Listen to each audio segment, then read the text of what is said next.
Selamat pagi anak-anak, kembali bersama Ibu Isti Kurnaidi. Kita akan mengikuti bacaan Alkitab harian untuk anak. Hari ini, tanggal 23 Maret, bacaan Alkitab kita, Rut pasal 3 dan 4. Mari kita awali dengan doa. Bapa di surga, kami akan belajar firman Tuhan. Tolong kami supaya kami dapat memahami firman Tuhan. Dalam nama Tuhan Yesus kami berdoa. Amin. Rut dan Boas di tempat pengirikan. Lalu Naomi, mertuanya itu, berkata kepadanya, "Anakku, apakah tidak ada baiknya jika aku mencari tempat perlindungan bagimu, supaya engkau berbahagia? Maka sekarang, bukankah Boas, yang pengerja-pengerjanya perempuan telah kau temani itu, adalah sanak kita? Dia pada malam ini menampi jelai di tempat pengirikan. Maka mandilah dan beruraplah, pakailah pakaian bagusmu, dan pergilah ke tempat pengirikan itu. Tetapi janganlah engkau ketahuan kepada orang itu sebelum ia selesai makan dan minum. Jika ia membaringkan diri tidur, haruslah engkau perhatikan baik-baik tempat ia berbaring. Kemudian datanglah dekat, singkapkanlah selimut dari kakinya, dan berbaringlah di sana. Maka ia akan memberitahukan kepadamu apa yang harus kau lakukan." Lalu kata Rut kepadanya, "Segala yang engkau katakan itu akan kulakukan." Sesudah itu, pergilah ia ke tempat pengirikan, dan dilakukannya tepat seperti yang diperintahkan mertuanya kepadanya.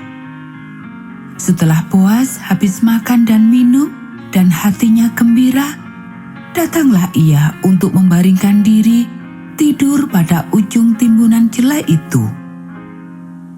Kemudian datanglah perempuan itu dekat dengan diam-diam, disingkapkannya selimut dari kaki Boas, dan berbaringlah ia di situ. Pada waktu tengah malam, dengan terkejut, terjagalah orang itu, lalu meraba-raba ke sekelilingnya, dan ternyata ada seorang perempuan berbaring di sebelah kakinya. Bertanyalah ia, "Siapakah engkau ini?" Jawabnya, "Aku, Rut, hambamu. Kembangkanlah kiranya sayapmu melindungi hambamu ini, sebab engkaulah seorang kaum yang wajib menebus kami." Lalu katanya, "Diberkatilah kiranya engkau oleh Tuhan, ya anakku. Sekarang engkau menunjukkan kasih-Mu lebih nyata lagi daripada yang pertama kali itu, karena engkau tidak mengejar-ngejar orang-orang muda, baik yang miskin maupun yang kaya. Oleh sebab itu, anakku, janganlah takut. Segala yang kau katakan itu akan kulakukan kepadamu. Sebab setiap orang dalam kota kami tahu bahwa engkau seorang perempuan baik-baik. Maka sekarang, memang aku seorang kaum yang wajib menebus. Tetapi walaupun demikian, masih ada lagi seorang penebus yang lebih dekat daripadaku. Tinggallah di sini malam ini, dan besok pagi, jika ia mau menebus engkau, baik, biarlah ia menebus.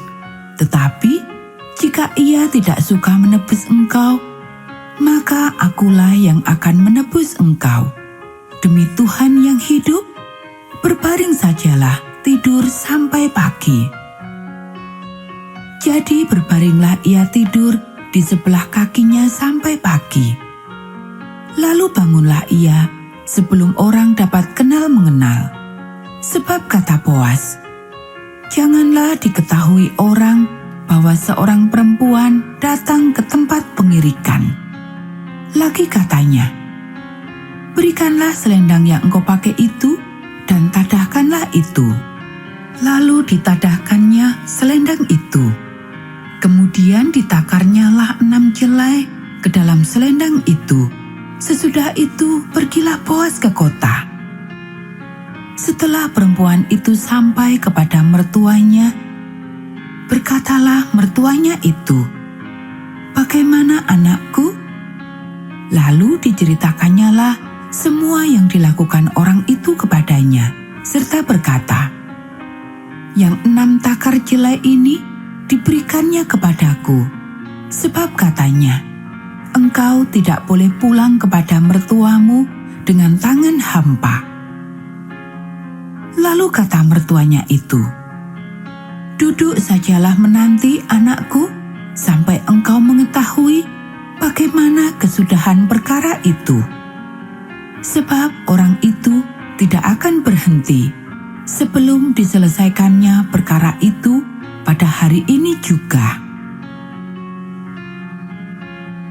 Rut menjadi istri Boas. Boas telah pergi ke pintu gerbang dan duduk di sana. Kebetulan lewatlah penebus yang disebutkan Boas itu. Lalu berkatalah Boas, "Hai saudara, datanglah dahulu kemari, duduklah di sini."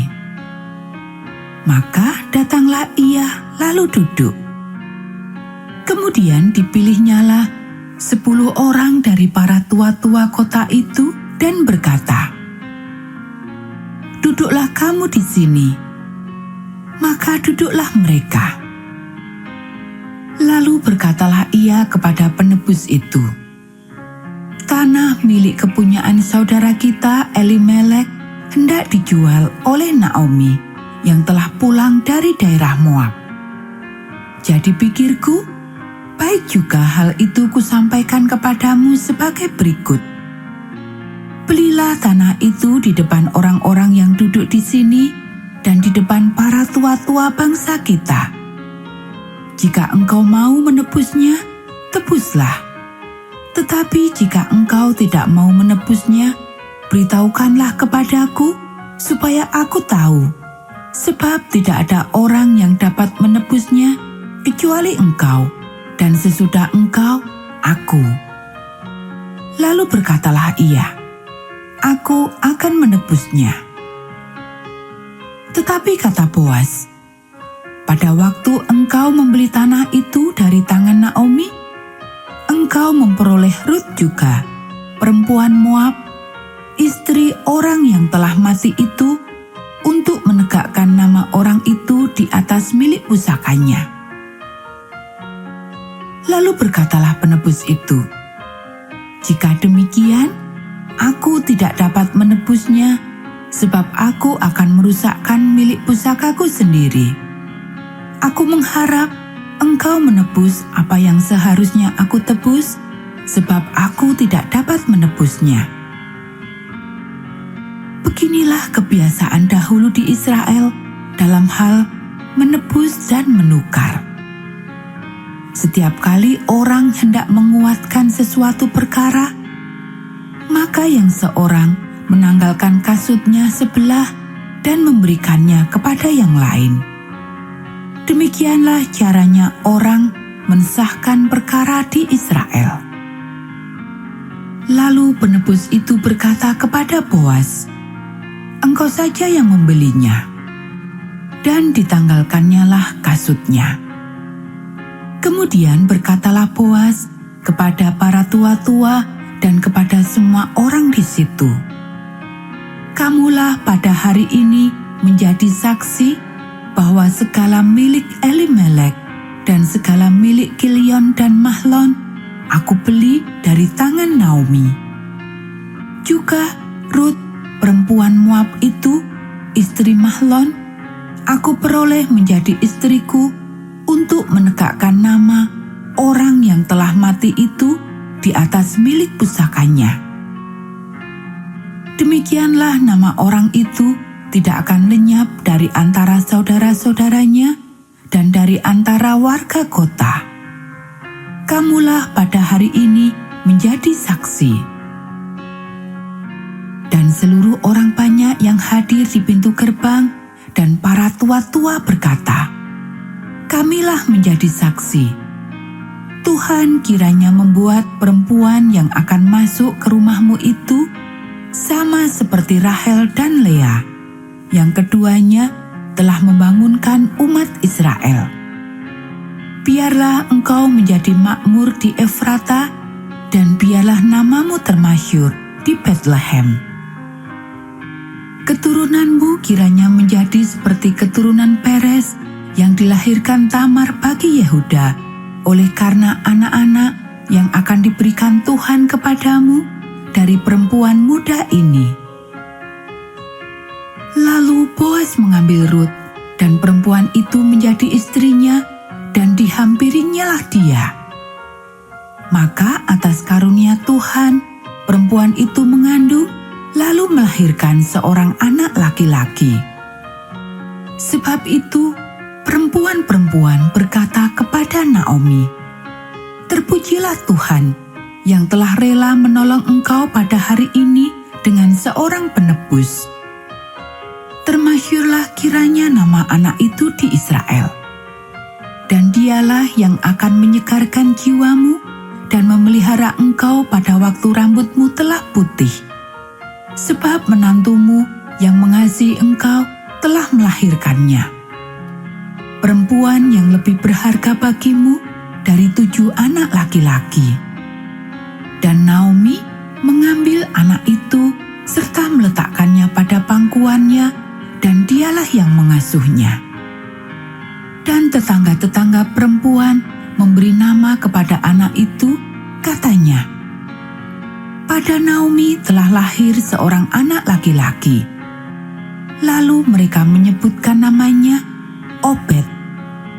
Dialah ayah Isai, ayah Daud. Silsilah Daud. Inilah keturunan Peres. Peres memperanakkan Hezron. Hezron memperanakkan Ram.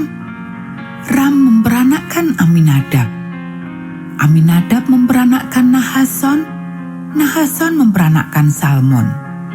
Salmon memperanakkan Boas, dan Boas memperanakkan Obed.